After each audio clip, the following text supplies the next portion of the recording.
Hi friends, ఇవాళ మన special chicken curry.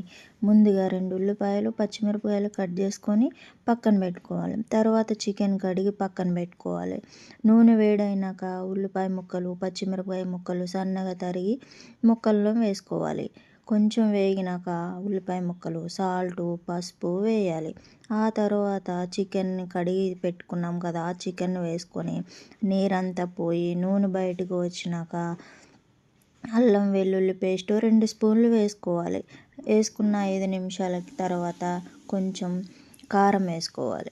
కారం వేసుకొని వేగినాక కొంచెం వేడి నీళ్ళు అయితే పెట్టుకొని వేడి నీళ్ళు పోసుకుంటేనే చాలా బాగుంటుంది టేస్ట్. నేనైతే చన్నీళ్ళు పోయానండి, కూర టేస్ట్ మారిపోద్దని నేను వేడి నీళ్ళు పోస్తాను. మీరు కూడా ఒకసారి ఈ విధంగా ట్రై చేయండి. నీరు దగ్గర అయినాక కొంచెం గరం మసాలా వేసుకొని దింపేయండి. Ready chicken curry.